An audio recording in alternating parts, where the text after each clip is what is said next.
Really, really good. Proud of you. Cool. Really, really nice job. You're not fully proud, kinda. I'm Kinda proud. Look, for the side, was a perfect no, but she made plays, she operated. Shedeur he's a very impressive young man. He's poised, he's calm, he's smart. You can tell that he's been raised by, really quite honestly, a Hall of Fame dad. Look, we're gonna get to know him even more. Andrew Berry is back and stunned everyone with a bold call. He bumped Shedeur Sanders ahead of Dillon Gabriel, jumping him from the 3rd spot to the 2nd. Here's the twist. Berry is all in on Shedeur, and it's intentional. He was the one inside the Browns organization who pushed for Shedeur to join the team. We saw the signs in the preseason. Berry clearly wanted Shedeur Sanders to break through and succeed in the NFL. In regards to Shedeur and Theon's not going to interfere. Theon's not going to be calling the coach. Theon's not going to be commenting about Shedeur while he's in Colorado. Lou, I think there's a lot of just fake news out there. All spring, Andrew Berry zeroed in on Shedeur Sanders. His initial plan was to get him in the 1st or 2nd round. When the board didn't break that way, you could see the urgency. By round 5, Berry pushed the issue. He pressed the Haslams to greenlight the pick and bring Shedeur to Cleveland. His pitch covered more than arm talent and processing speed. He emphasized Shedeur's market presence and ability to lift the franchise's profile. That combination sealed it, and the Browns made the move. From there, Shedeur quickly became one of the team's most visible figures, which many around the league expected.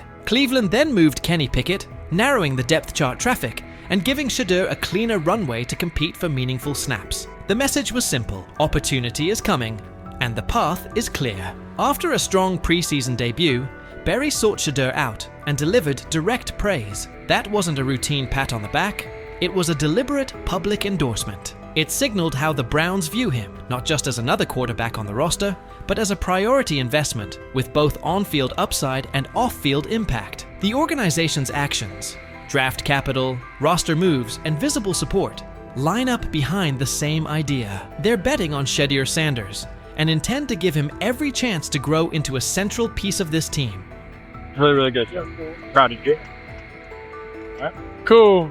Really, really nice job. You're not fully proud, kinda. I'm Kinda proud. Look, for the side, it was a perfect no, but she made plays, she operated, it just stacked. I love when you tell the facts, dude. No, but it's okay. Listen, you did a nice job. Andrew Berry's bet on Shedeur Sanders is aging well, and the media is starting to echo that view. Mary Kay Cabot recently argued that Shedeur is the primary reason the Cleveland Browns remain in the conversation after a rough year. In her view, amid team-wide struggles, it's Sanders' presence, his profile, buzz, and flashes that kept Cleveland from slipping out of the spotlight entirely. Without him, she suggests, the Browns likely drift off the national radar. That ripple effect validates Berry's aggressive stance. The move wasn't just about a depth chart, it was about relevance and upside. Cabot also underscored that Shedeur isn't merely a headline, he's a quarterback with real runway to grow. His tools and poise are too substantial for Cleveland to park on the sidelines, and she pushed for a genuine opportunity to see what he can be with proper support. The calculus is straightforward.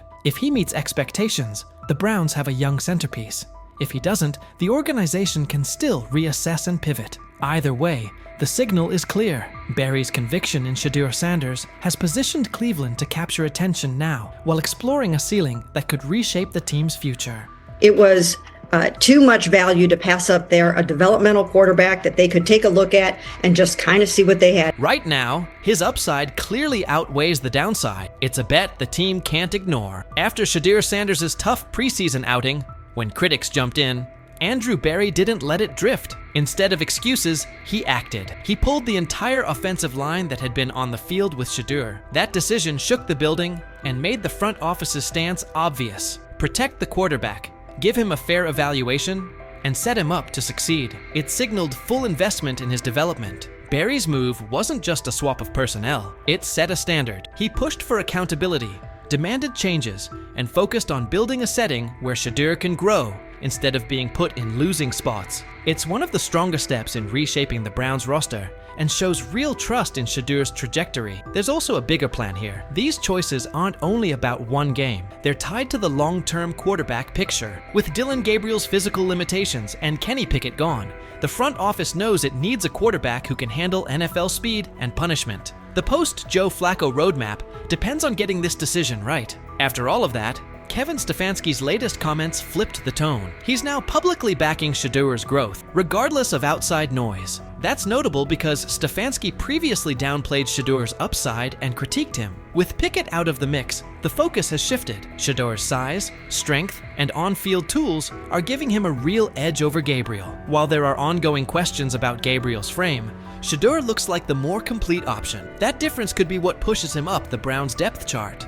I don't concern myself with outside type of things, but I'm committed to his development, just like all of our rookies. So we'll continue to focus on getting our guys better, and that's what we'll stay committed to, and that's what's important to me. TJ Houshmandzadeh has weighed in too, saying the heat on Kevin Stefanski is rising, and a lot of it stems from Andrew Berry's aggressive choices. Houshmandzadeh pointed out that the microscope on Cleveland's quarterback plan is getting sharper, leaving Stefanski with little room for error. His warning was direct. If Stefanski keeps capping Shedeur Sanders' role or downplaying his importance, it could put his job at risk. With the front office and fan base tracking every move and Berry firmly behind Shedeur, any attempt to slow him down could push Stefanski onto the hot seat. Bottom line, Berry's steadfast backing of Shedeur Sanders now defines the Browns' quarterback landscape, and the ripple effects are everywhere. From the early draft push to the decisive preseason calls,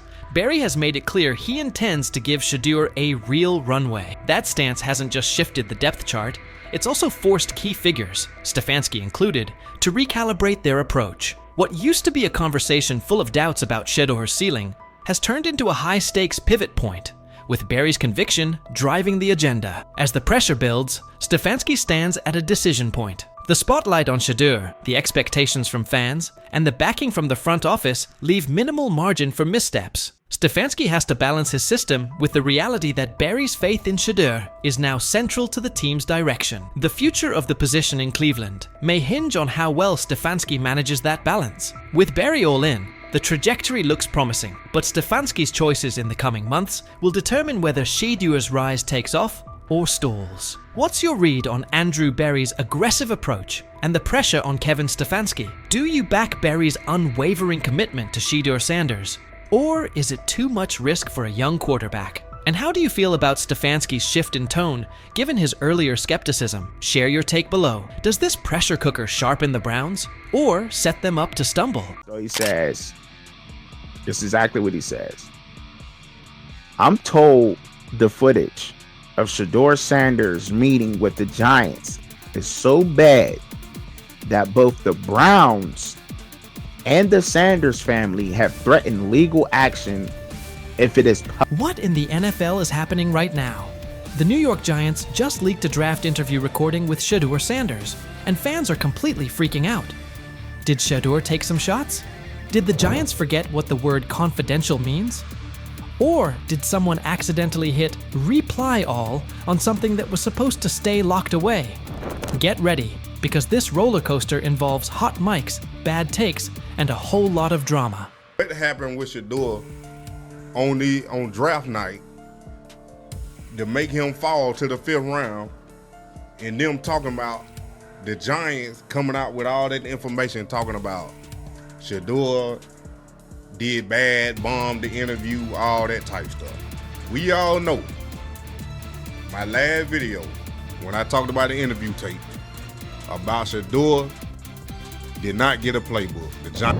The NY Giants, in true Stonewall fashion, dropped a carefully trimmed clip from their highly sought-after interview with Shedeur Sanders, then quickly locked everything else away like it was top-secret intel. Was this a calculated PR stunt, or just a low-key attempt at sabotage? Either way, the silence speaks louder than any official statement. Fans aren't buying this half-baked version of transparency, and they're definitely not ready to just bench him and move on. Instead, they're demanding answers, calling out the organization for what feels like a planned smear job. One thing's for sure, the hate is loud, but Shedeur's supporters are even louder. There was another team that he sat down with. What do you mean it didn't go well after that? So, he was pissed that they did that to him. They did that to him. He counter-confronted the them. same thing they do to every other quarterback prospect. They did that to him. They slide in a mistake to see if you catch it. Right. And so Because you're the quarterback. but But he didn't take it as a correction. He took it as like he got it's pissed just off. yeah, and it's like so here's another one. So another one was, you know, he throws a bad interception, and you know, like it was a deep throw early in the game, and you know, he comes back and like, you know, like they go in the meeting, they show the interception. Let's just call it like it is. The Giants have perfected the tease. They've basically turned "we've got more, but we're not sharing it" into a comedy act, and the joke's on them. It's like they're standing center stage, booing themselves. Oh, you want more? Too bad. We're guarding it like Grandma's secret lasagna recipe. Congrats, Giants. You've officially become the talk of TikTok, X, and even Aunt Barbara's Facebook. Yep, the holy trinity of online outrage. This whole thing screams drama, screams petty, and definitely screams PR disaster in a fitted cap. Just release the full tape before fans start pulling up to headquarters with pitchforks. And popcorn. GM is getting fired. The GM, who was that nigga that Jaden Daniels. The GM is on film that the nigga's son, the nigga asked his son last draft, yo, who you think I should pick? His son like, yo, you need to get the Jaden Daniels nigga, B. This is what his son, it's on tape. You should go Jaden Daniels. He laughing at his son. And all right, cool, get Jaden Daniels. I don't even know how that tape got out. I wouldn't have let the shit get out personally. Meanwhile, Shedeur, the latest poster boy for maybe the Giants don't like talent unless it's dressed in blue and red confetti, is soaking it all in like it's just another day at practice. And here's the best part of the irony. The Giants tried to label him as all hype, no substance, a paper tiger. But instead, they accidentally turned him into the hottest name being mentioned by every sports analyst out there. They tried to bury the story, but somehow ended up stamping it in bold. It's the classic case of ignoring a trending conversation for so long that sure, people get annoyed, but at the same time, they keep your name alive better than your own PR team ever could. It's funny. New York Giants. Where these tapes at? You hear me? Because if Shedeur Sanders was so unprofessional, y'all would have leaked the tapes for the whole world could see, right? Cause understand, it's a lot of he say, she say. But one thing I do know, as a young black man growing up in this world, being straightforward and not sugarcoat anything. Oh, this narrative is pure gold. Giants PR completely skipped subtlety and went straight to the "we don't like his dad" playbook. A move so awkward, it's like trying to dunk and ending up in a kiddie pool. You can almost picture them brainstorming it. Yeah, we're just not fans of QB families that aren't ours. Because nothing screams professionalism quite like having zero self-awareness. And the fan reactions? Absolutely priceless. That one little clip was all it took to set the internet on fire. Keyboards everywhere started lighting up. People are asking, why hide the good stuff? What are you trying to cover up? If there's really nothing to hide, why not just drop the full thing? And spoiler alert, they weren't whispering. Social media exploded faster than a New York City grill on Memorial Day weekend. Them out. Another moment. What they do during the film and the combine and the meetings is teams will install mistakes intentionally planted in the install, and they want you to catch them. Shedeur didn't, and when a coach called him out, once again, it didn't sit well. It's like, bro, there's not many teams needing quarterbacks, especially since Pittsburgh appears to have a deal with Aaron Rodgers and Tennessee's getting Cam Ward. So you're down to the Giants, who are not in. And that brings us to the next tasty slice of irony. By refusing to release the full interview, the New York Giants probably thought they were hurting Shedeur Sanders' image. But instead, they ended up throwing gasoline on the hype train. Rather than shutting things down, they made him look like the kid who grabbed the last cookie and somehow got blamed for taking the whole jar. Only difference? This kid's got cameras on him 24/7, and he's handling the heat like a seasoned pro. Now, every move he makes is being broken down, every throw studied like it's a presidential debate. Fans are calling it what it is. They've lied on Shedeur. Some say the Giants just don't like his dad. And honestly, that might be true. Maybe this whole thing was just a cheap shot at Deion Sanders by extension. But here's the plot twist. The harder they try to drag him down, the more interesting his story gets. The Giants accidentally turned Shedeur into a walking headline, a controversy in cleats. They tried planting doubt, but all they really did was create buzz. He's no longer just a top draft pick.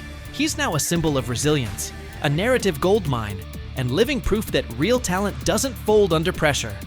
It levels up. And at this point, even if the Giants wanted to, there's no turning off the spotlight. Okay, so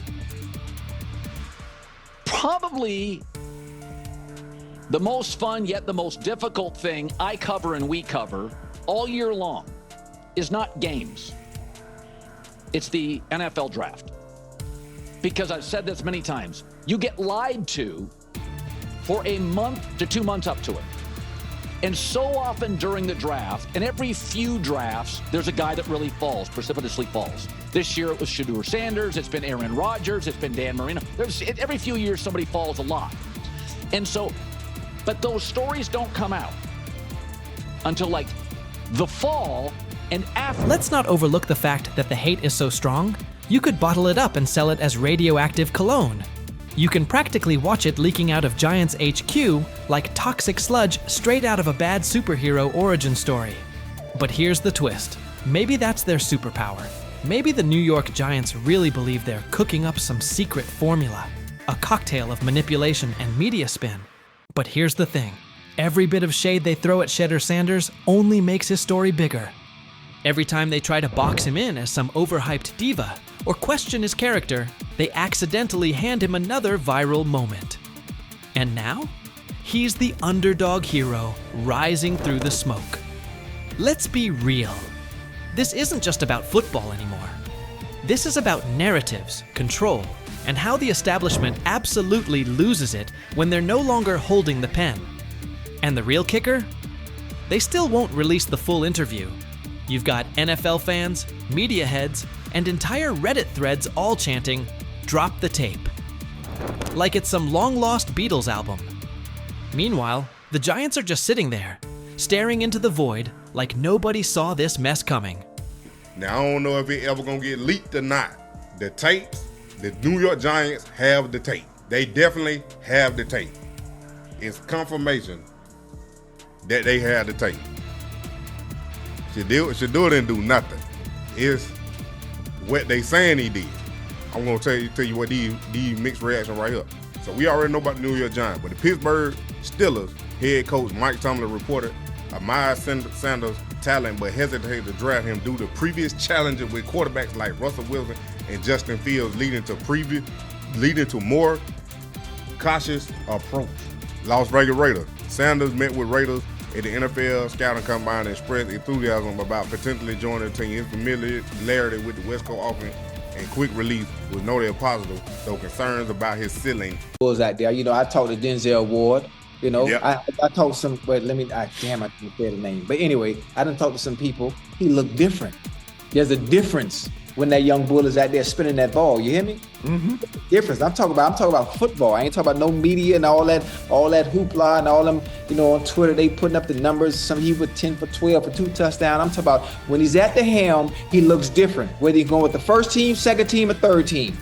It don't matter. From being buried on the depth chart as a fourth stringer to suddenly becoming a standout on the second team, Shedeur Sanders just pulled off the most impressive quarterback comeback since Tom Brady made the world believe he wasn't finished at 40. What is it going to take for you to just buy in to Shedeur Sanders when players all around him are telling you how different he looks, how good he looked, how he just has that aura to him? Because it seems like all the players that are around Shedeur Sanders have nothing but great things to say about him and love him. Because again, he clearly just looks different than the rest of the competition that we've seen. And like I said, the last time I've seen guys go for or say things about a certain player like that, it was Baker Mayfield. So could 12 be that guy? How long until we see 12? Because I feel like it's just a matter of... The same haters who were cheering when he got dropped to fourth string are now scrambling for excuses faster than a glitchy Wi-Fi during the Super Bowl. Get ready, because this isn't just a step up on the depth chart. It's a serious reality check that's got the critics choking on their own words with a big helping of humble pie. Being said, I see some balls coming out of Shedeur Sanders at that game, and I'm like, kind of looks like a guy. Yeah, I'm reading. He can sling it. I see him, some of the veterans, how they talk to him, mic'd up, see what he's doing in the community. Yep. Talking about Njoku there? Joku, mic'd up. Yeah, once you see, different little interactions and things like that, I know he has the talent. We'll see. It'll be a competition that usually brings the best out of guys, especially young guys. So I'm interested to see how that quarterback situation. I've heard he's been outstanding. The Cleveland Browns training camp just turned into the most talked about event in town. All thanks to Shedeur Sanders, who took his spot as fourth string and used it as motivation for one of the most impressive rises the NFL has seen in years. While everyone was busy counting him out and calling his career dead, Sanders was quietly putting together a performance so good that coaches are saying they haven't witnessed anything like it in the last 15 years. Drafted in the 5th round, all that means nothing when it's time to play football and that whistle blows. He looks different than the rest of the competition. That's what I heard. And I'm talking from a, not Brother Ward, I'm just talking about from sources that's in that room, that's on that field, that's playing the sport. Man, come on, man. Yep, coaches with decades of experience are honestly scratching their heads, trying to figure out how someone goes from being a practice squad afterthought to seriously competing for a starting spot in just a few weeks. Thing is, they never planned on taking him. The problem is, like Ocho Cinco said, you got somebody that has endeared himself to the locker room. And guess what? The difference between him and Tim Tebow, the biggest one, is he can play. He can throw the ball. Tim Tebow running around being an H-back, he can throw the ball. And he's done everything he needs to do. He ain't saying nothing. He ain't rocking the boat. He ain't mad about the reps. He ain't mad about none of that. All the people out there want to see is this, like Tyver said earlier. We want to see what he can do with Jerry Jeudy. That's it. I want to see what he can do with David Njoku. I want to see him with Junkins. I want to see him with the first running backs. If you are cooking, if you are beating down the doors with the 3s and 4s, guess what? You deserve more. That was a bar. It rhymed. It was. Remember when Mary Kay Cabot dropped that bombshell report saying Shedeur Sanders was the 4th string quarterback? The internet blew up faster than a Michael Bay explosion. Critics came out of nowhere, like ants at a picnic, rushing to call his NFL dreams dead on arrival. They claimed he was only shining against guys who'd either end up on practice squads or be out of the league by September. They pointed out he wasn't getting reps in 11-on-11 drills and said he needed to earn his way up the depth chart. Dude, listen, the guy, all I can say is that he goes where the ball's supposed to go and it looks the way it's supposed to look. Mm-hmm. And when I hear that tells me it sounds like the Browns may have got a steal with Shedeur Sanders in the 5th round, because I think he'll have a chance. I'm not saying he's going to be the starting quarterback in September, like week 1 or 2 or whatever it may be early in the year, but I think he's got a chance to develop into something that hopefully would preclude them from having to draft a quarterback first overall or top 5 next year. He said, I see some balls coming out of Shedeur Sanders at that game, and I'm like, kind of looks like a guy. Yeah, I'm reading. He can sling it. I see him, some of the veterans, how they talk to him, mic'd up, see what he's doing in the community. Yep. You talking about Njoku there? Joku, mic'd up. Yeah, once you see, different little interactions and things like that, I know he has the talent. We'll see. It'll be a competition that usually brings the best out of guys, especially young guys. So I'm interested to see how that quarterback situation. I've heard he's been outstanding. Funny how the tables have turned. Those same critics are now watching Sanders climb the depth chart like he's scaling Mount Everest with rocket boosters. The guy they wrote off is now the one they can't stop paying attention to. Every completion sends a message. Every perfect throw is a reminder that real talent doesn't stay hidden forever. And with every practice, he's showing that maybe, just maybe, the Browns stumbled upon their hidden gem. one thing for the fans to sit here and hype up Shedeur Sanders because we all know how we get about certain players that we like. But it's another thing when you hear it from players who are actually on the field, who are actually in the locker room, who are actually next to this guy every single day. Because I'm sure we've all seen the quote by now by Chad Johnson when they were on the nightcap, and he talked to some young bulls. He talked to Denzel Ward. He didn't want to give away his name, but he already did it. And he said that Denzel Ward says he looks different from the rest of the competition. We've already been seeing. When word got out that Shedeur Sanders officially moved up to second-team reps, passing Dylan Gabriel along the way, the shockwaves hit from Cleveland all the way to Canton. This wasn't just some small roster tweak, this was huge. One day he's throwing passes to practice squad guys, and the next he's running with the second team, putting real pressure on the starting quarterback spot. The promotion came after Sanders completely dominated minicamp, showing toughness, leadership, and total control on the field. His passes were right on target, hitting receivers in stride. His decision-making was sharp as a blade, and his grasp of the playbook had coaches nodding like proud parents at a school play. But this wasn't beginner's luck. It was steady, calculated execution that the coaching staff just couldn't ignore. And I don't know, there was never no one thought he was this like malcontent or like a bag. It wasn't. That was the word. That was kind of what was being said. That was kind of what was being said. No. The pre-draft process was so unorthodox that he didn't go through it all like everyone else did. And I think there's a lot that we can look back on this thing, especially if he becomes a star in this league and say, you could point fingers in a million ways. Not having a pure agent, not having the workouts that everyone else did, going to these teams, not necessarily being as willing to throw the ball when asked at the All-Star games, like that kind of stuff I think might have stung him, it might have turned teams off, but I know. When Stephen A. Smith starts singing your praises, that's when you know you've officially arrived. The ESPN personality, famous for his fiery takes and no-nonsense analysis, didn't just mention Sanders. He gave him the full Stephen A. treatment. He praised Sanders not only for his top-tier football skills, but also for the intangibles that separate the good from the great. This kid's mindset puts him ahead of the pack, Stephen said, with the confidence of someone who's seen enough football to spot greatness from a mile away. He pointed out Sanders' composure, mental toughness, and relentless drive to compete at the highest level.